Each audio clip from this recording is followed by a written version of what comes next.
if you're having a bad time with your vibe coding, it most likely goes back to your planning process. And that is a hill I am willing to die on. Because the fact of the matter is, if you don't actually know what it is that you want to build, you're going to have a pretty hard time convincing a computer to do it. Because what is it exactly? So I actually put out a video on this a few weeks back, and it was the best video I've ever had. AKA, you guys really liked it. And what I did in that video was I broke down my 4-step vibe planning process using a tool called Manus. And so I thought I would reinvent that process and show it to you guys using Claude. This video is going to be really helpful for you. Number one, if you are a beginner and you're looking to get into coding and really want to know how you can use AI in the best way possible to execute on that. Or number two, if you're already experienced in coding or vibe coding, but you're not always completely happy with the outputs you're getting, because again, comes back to the planning process. Now, the planning process is broken down into 3 stages. The first stage is the actual architecture of the app, the features we're going to be building, and the tech choices involved in those features. The second piece of the planning process is designing out all of those different screens before we get to actually building them. And then the third piece of the planning process is how we turn both of those 2 worlds into an actual plan that we can execute step by step. So if you are tired of smashing your head against a wall, getting overheated and all worked up because it's just not working for you, then pay attention for the next 10 to 15 minutes because I'm going to give you my prompts so that you can stop pulling your hair out. So that being said, let's get in and look at what we got. Okay, so first step of the process, we have to actually architect our solution, meaning what do we actually need tech-wise for all of the features that are swirling around in our brain. So here is our first prompt for architecting. So the first thing, I always like to follow goal, format, warnings, context anytime that I'm prompting, especially prompting a thinking model. And so inside of this goal section, we're saying, hey, you are a senior software engineer. We're brainstorming the overall structure of my new project, and we are going to specifically think through what are we building, who are we building it for, why is it actually valuable, and how is it different from other solutions. And now the part that really gets into where we start getting really clear understanding, clarity about what we're going to build is how we tell it to format its response to us. So format, well, we want Markdown and we want it in this specific flow. So the first things first, I need you to repeat back to me what is the actual MVP flow for this app. And then I want you to go through every single feature, right? So in a second, we're going to show you where we tell it what we're kind of thinking about building. And then I need you to take every single feature and I need you to break it down in the following way. I need the name of that feature, a summary of what it does, the core requirements that it must meet in order to be considered complete, what tech is involved in the execution of that feature, and then again, what are the main requirements of this feature? So we're going to go through, we're going to do that for all of our MVP features, and then we're going to repeat the process for like future features, so post MVP. We're going to go through, we're going to say, hey, here's the tech that's involved and the requirements. Then from there, we're going to say, okay, given all of those technical considerations, right? So it's going to loop through that for every single thing we have. I want a system diagram. So I want you to think about what are all of the different pieces, what are all the different services on the front end, on the back end, third-party APIs, all of that type of stuff. I want you to draw me a system diagram.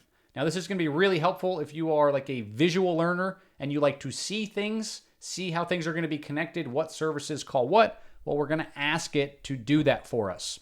We then say, hey, if you have any questions or you need clarifications on anything, I want you to ask me what those questions or clarifications actually are. Now, this is really important because there will be unknown unknowns. There will be things you have not thought of that the language model is going to ask you about. It's going to be really helpful because then you can get clarity ahead of time before you make a decision and get locked into some tech choice that you regret later on. Then last but not least, warnings or guidance. What are specific guardrails that we want to put on this process or this system? So at this stage, I want them focusing on like the function of this thing, not like the user experience, but like technically, if we're talking about a user authentication flow, I don't want it talking about success indicators. I want it talking about, hey, you're going to need a Supabase connection. You're going to need this. You're going to need that. You're going to need this type of table where it gets stored in the database. Just like, what is the actual function of this? Again, if there's anything ambiguous, ask me for clarification.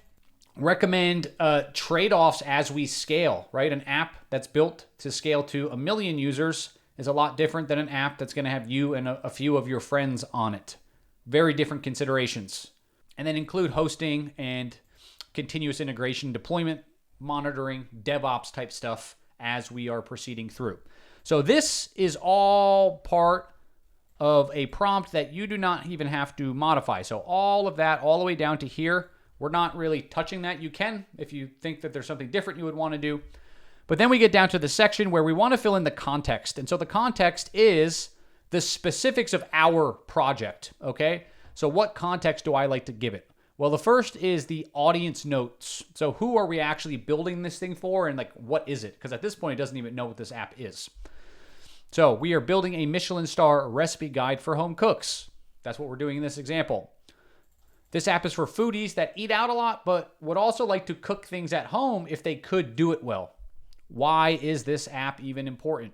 If you're like me, I go out a lot to restaurants and I eat amazing food, and then I'm like, man, I really wish I could replicate this at home, but I don't know how. I don't have the technical skill. And so this app is meant to help bridge that gap where I can experience food in a restaurant and then cook that food at home. That's the basic premise behind this thing. So how is it different? How are we going to do it? Well, there aren't really many apps that actually do this in this way, which is what I think is pretty cool about it. So it has the audience notes. It kind of knows what we are building. Now, what is the MVP flow? So if I'm a user experiencing this for the first time, what does that look like? I'm going to register for the app. On the bottom, I'm going to have a tab where I have a camera where I can take pictures. And then I have like a recipe list where I can look at past recipes that I've created. That's my intention for this like very basic rudimentary MVP version of this thing. Now, users can take a picture live, right? So they could open up their app and take a picture from the app, or they can upload one from their phone. The user then inputs the menu description and the tasting notes. So like, what did the restaurant say was on this thing? And then what am I kind of thinking it tasted like? Like, hey, it was pretty sweet, but then it had this type of finish on it. The texture was like this. We're going to start explaining it to the system. And then it's going to get sent off. It's going to process the thing. And the user is going to get a full recipe back. And then the last thing is the user can look at the recipe, share it with friends, make modifications to it, and so on. So that's my idea for this basic MVP. I register for this app. I can take a picture of something in a restaurant, kind of say what the thing was, shoots it off to a language model. Language model turns it into a recipe, which goes back to me. Then I'm going to say what my tech preferences are.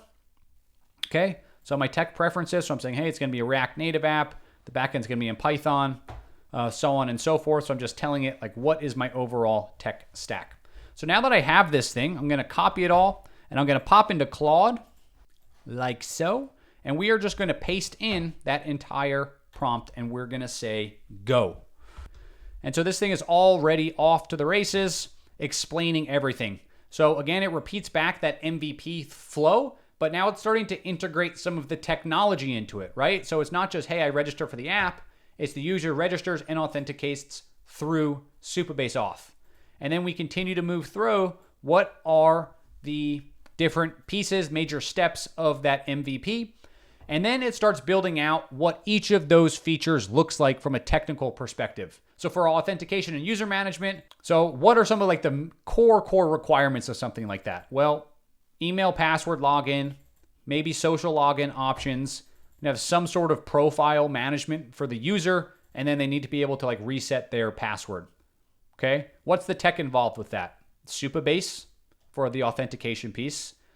React Native, because we told it was a React Native app for storing things like locally on the device.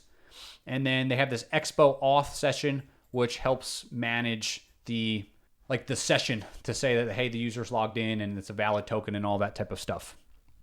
Okay, and so with that, we need to make sure we have secure token management. We can persist that this thing is logged in, right? So if I close down the app and then reopen it, it's persisted that I've logged into it. And then it says user data privacy stuff, which is cool. And then it goes through and it does this for every single feature we have. So for the camera section, core functionality, hey, they need to be able to take an image or upload an image. It should be able to handle different lighting conditions. That's kind of interesting. It's not something I had considered. Like, yeah, if it's really dark in the room, I might need to put a flash on it or color correct the image. So it's going through again and doing that same process. What are the core requirements that it needs to be able to do? And then how is it going to do it? So it needs to use the Expo camera from Expo's React Native SDK, the image picker, image manipulator. So based on what this thing's going to do, it's starting to pull in like a different level of technical understanding about what needs to happen. And so it's just going through and it's doing this for all of those features. And then it does the same thing for post MVP features. And then, like we said at the very end, it comes through and it starts asking us some questions. So it's asking us budget considerations. Can a user edit a recipe after it's been generated? Valid question. That's going to impact like the database and the API requests that are going to eventually be made. Again, user base expected at launch. It's much different to say, hey, I'm going to have 10 users that over the course of a day might upload an image versus I have 500,000 concurrent users uploading images, right? Those are two very different worlds and you need different processing systems in place for that. So what are you expecting to have? Because that's going to impact how you choose to build this thing in the beginning. And so again, it's going to go through, it's going to ask us all of those sorts of things. Should we set size limits for uploads? Should recipes include estimated cooking time and difficulty ratings? All of this stuff, I mean, that one in particular, I think that's cool, but do I want to put that in an MVP? I'd probably rather just get a version of this thing working first and then go back and consider that stuff. And then it's asking similar stuff for our architecture. So how are we going to manage our deployment? What system are we going to use, Railway or Render for simplicity? How are we going to store the actual images, right? Are we going to use a CDN? Are we going to rate limit generations, right? Especially if we're using our OpenAI API keys in the beginning. We don't want users to just go in here and start spamming the shit out of this thing, right? So what are all of those different considerations? We want to go through and we want to answer these. And then last but not least, it gives us this little visual view of our system, right? So we have this front-end React app where we authenticate. We got these different recipes, past recipes. And then we have our gallery. Then we have our backend. We have different services that handle different pieces like analytics, processing the images, processing the recipes, and so on. And then we have those external services and what each of them are actually doing. So that is the first piece. And already we can see kind of turning into a pretty clear overarching list of features and what tech is really involved in those features. And there's a few things that have already cropped up that we probably hadn't thought about in the beginning. I'm going to need a CDN to host the images. I'm going to need to be really conscious of what models I'm using to do things like processing the images. I'm going to have to use something like a Vision API, right? There are all these different considerations, processing time, right? User probably wants a response in less than 30 seconds. How am I going to trade off latency and accuracy in the models I choose? So all of these interesting considerations. Now we go back though and we say, what is the next piece of this?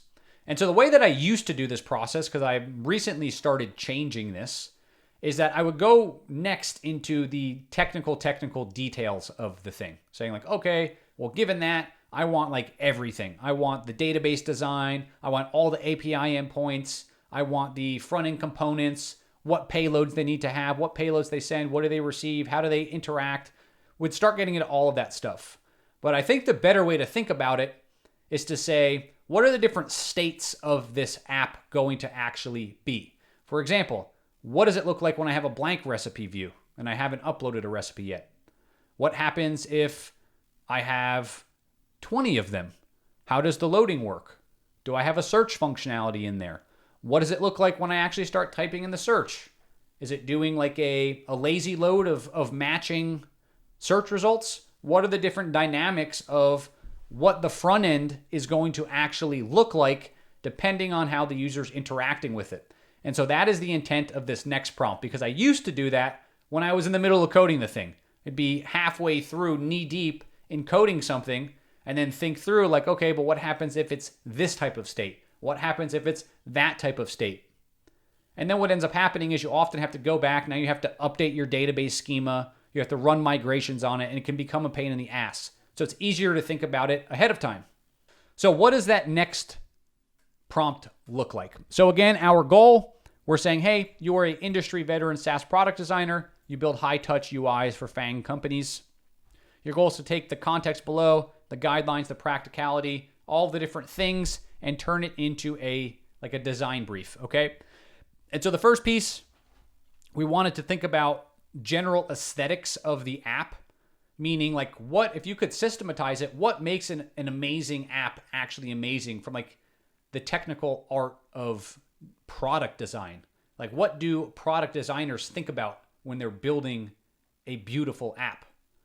So we try our best to actually codify that here, and that is why we have what we have here.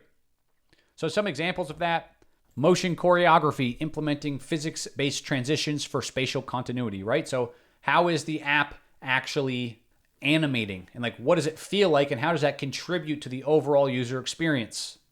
Content-first layouts, prioritizing user objectives over decorative elements for task efficiency.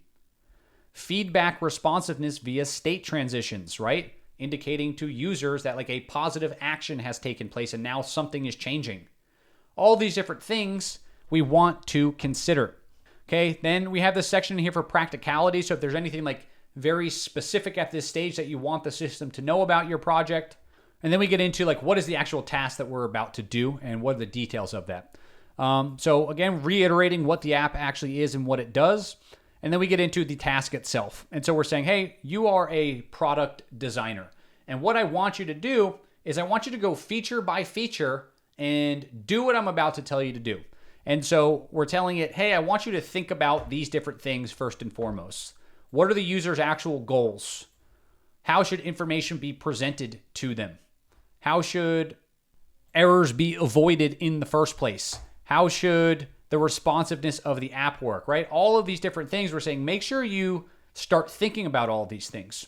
And then what I want you to do is I want you to go screen by screen. So think, for example, like in an onboarding process when you've just signed up for the app and now it's asking you, what are your different preferences, right? Let's say it's like a news app or let's go food app again, and maybe it wants to ask us, what are the different pieces of equipment you have at home to cook with, or their allergies that you have, and we're kind of ticking off little boxes that describe us, right?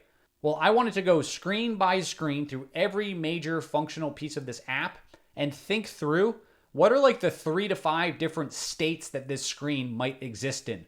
What does it look like when it's blank? What does it look like when it has data in it? What does it look like when the user deletes something? What does it look like when the user edits something? Like visually, what is happening? And I want you to think about that, again, through this lens. How are we progressively disclosing information to reveal complexity over time instead of shoving something in someone's face? How might a principle like that impact how you're showing the recipe to the end user and the technique that's involved, right? Those are things that we want thought about when we go to design this thing. And so what we're saying is I want you to go screen by screen and then, or first go feature by feature. Within each feature, go through the screens involved in that feature. And then for each of those screens, I want you to think about all the different iterations of that state. And I want you to describe it to me. I want you to describe what would be going on that the user would be seeing, how the user would be interacting with this thing. So we go through that, and then last but not least, we give it all of the features that we have. And the way that we do that is that we go back here, and we're taking each of these features. So we're going to take the authentication feature right here. We're going to take the camera integration feature right here. We're going to take the recipe generation engine right here. We're going to take all of those different pieces, and we're going to come through, and we're going to paste them into our feature list, which we have right here, okay? So I've gone through, I've added all of this in here. I copy it, I go back into Claude, I paste it in, and we say go. So now as this thing is going, we can immediately see what I was talking about, right? So again, let's think about like the authentication and initial user onboarding. Well, I have the welcome screen, right? The initial welcome screen, like app loads up, I have a welcome screen. What does the initial state of that look like? And it's saying, hey, you got a full screen hero image with a beautifully plated dish and some overlay of like a gradient on it, like maybe a grayed out gradient on it. And then the app logo is centered in the middle with a tagline that says turn restaurant dishes into home recipes. And then I have two primary CTAs that are styled this way, right? And then here's what the animation on the logo looks like. So we're starting to get like into actual detail of each of these individual screens. Then we do the same thing for the registration flow. Then we do the same thing for the profile setup. Let's say like, again, we're in that onboarding phase and I'm onboarding as a user. What are my dietary preferences and how does that kind of come across in this layout? What's the skill assessment, right? So maybe it has a vertical list of skill levels with text under each of them where it's saying like a beginner, you can barely cook eggs, intermediate, oh, you love to dabble and you can make a risotto, or advanced, like blah, blah, blah, blah, blah, right? And it's going through, and now I can kind of like see already like what that is going to look like. So instead of just going and vibing, hey, go build me this thing, go build me an onboarding process, and then hoping that it comes back with something that we like, we take the time to break it down, and then we can intervene if we don't like that. So if there was something about this skill level assessment state that I didn't like, I could say, I don't like that. Give me other angles on that. Give me other takes. And it can go, and we can start iterating on that in the planning process before we actually start building. So again, as we can see, it goes through every single feature that we had here and does that same thing. And it even goes to the level of providing interaction design patterns. So here's what your loading states should look like. Here are what your feedback systems should look like. Here is what your accessibility features should look like. So we have a pretty comprehensive, again, for purposes of a MVP, pretty comprehensive idea of what is going on. So that brings us to the last piece of this, what is really the first piece, right? So in that, when I opened the video up, I said that there's this 3-step process, the architecting, the designing, and then the task planning. This is all wrapped up in that first stage. This is just the architecting. Because once we have these features in detail, we start designing those screens out. So we start building our design systems, our style guides. We start looking at visual representations of what these screens look like before we've actually built them. And so we're about to finish off that like technical piece that comes before the designing stage, okay? So the last piece here is now we have all these different states and we know how it might change and interact based on things. Cool. Now we want to get into really detailed technical documentation. So what is our goal? You're a veteran software engineer responsible for writing detailed, step-by-step technical specifications for each feature.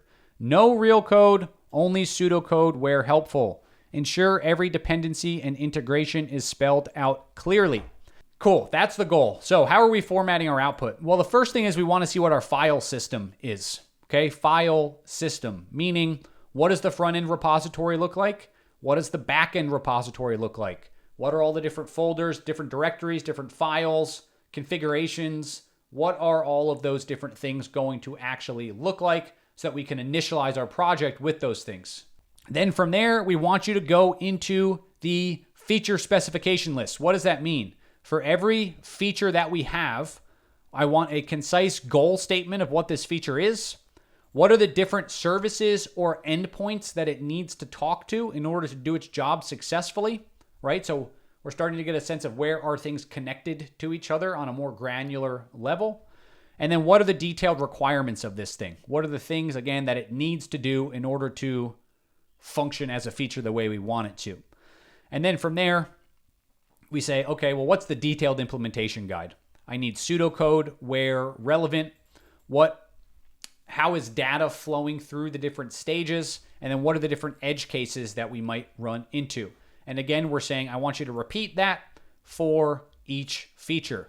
Now, in our guidelines, I'm giving a little bit more detail as to what I want in these responses. What do I actually want in this implementation guide? And so a few things. First, we're saying, hey, you need to be like really detailed and thorough here so we can do this like step by step.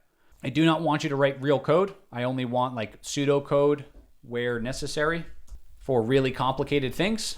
And then for each feature, and this is where we get into like the really technical side of having this built out, here's what I want you to cover. How does this fit into the overall architecture of the app? What does the database design need to look like? Meaning, what are the different tables involved in this feature? What are the indexes for those tables? How are we going to run database migrations with those tables? What does the API design for this feature need to look like? What are the different endpoints? What type of data payloads does it actually accept? And what are examples of that? Is it an authenticated endpoint or not? How is the authentication going to work? How will we handle errors? How will we rate limit that endpoint? What does the front end look like? What do all of the different pieces of this look like? And then the last piece is that we paste in all of our features. And so these are the output. All of these features are the output of our last step. So we've gone through and we've said, hey, here's the MVP flow. Here are the different features. So these are the last two steps, again, merged together. What was the tech involved? All of those responses. And then for each of those screens, what were the different states of those screens? Okay, what were the different states of those screens? So we have all of that. Now, I like to do this in a new context window, and I do like to point out, do not code anything in this step. It is a detailed planning step. And then I'm going to paste it in, and I'm going to let it go.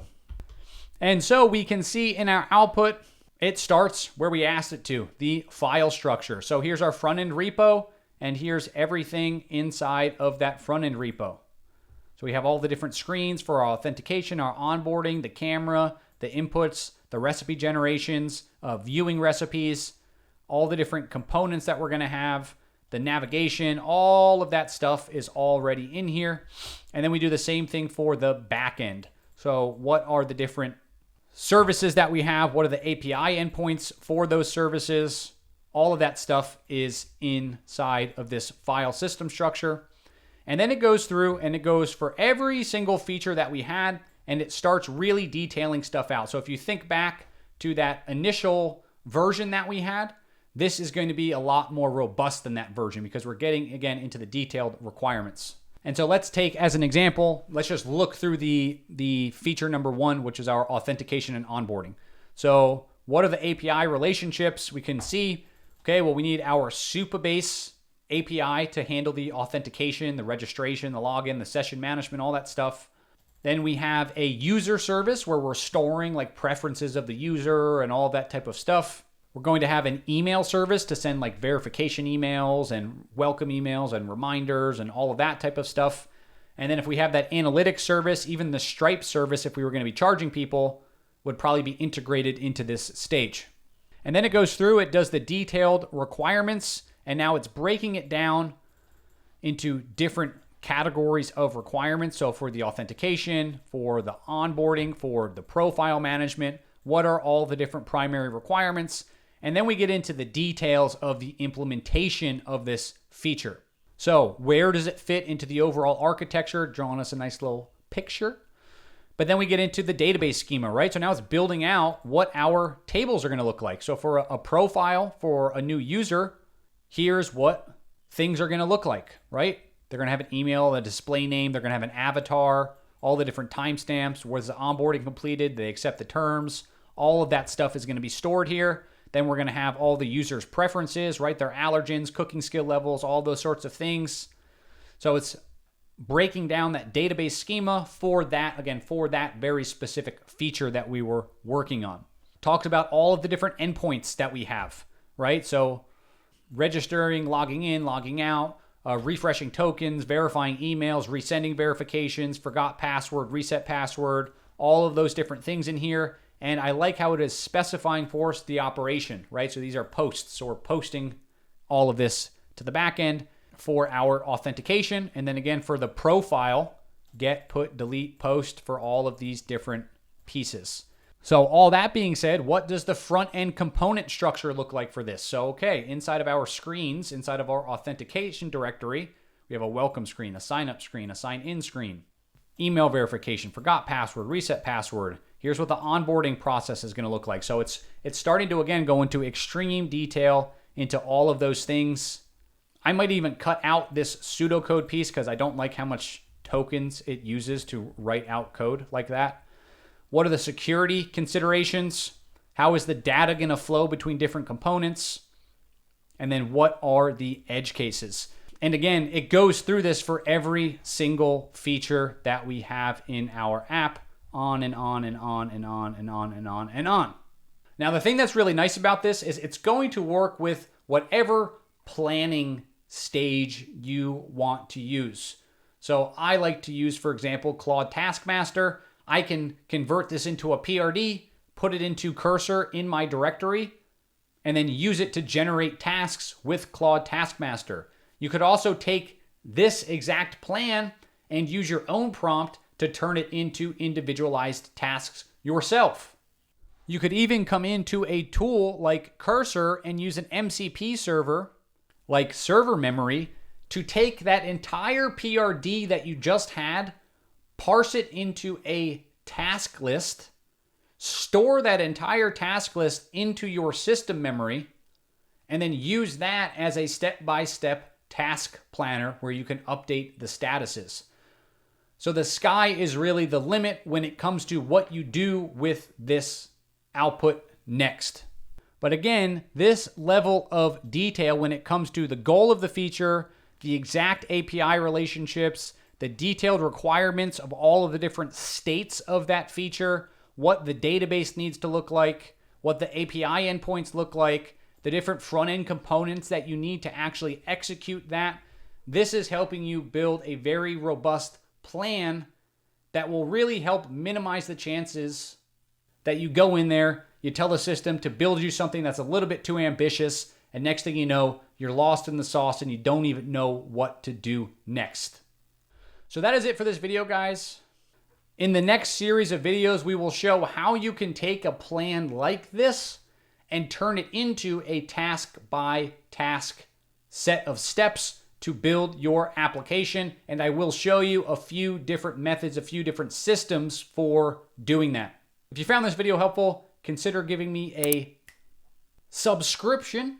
And if you want any of these prompts that we went through, they are free inside of my school group. So you can go in there and join the other, I think 3,000 people at this point, which is kind of crazy considering how new that group is, and start vibing like you ain't never vibed before. So that's it for this video. I will see you in the next one.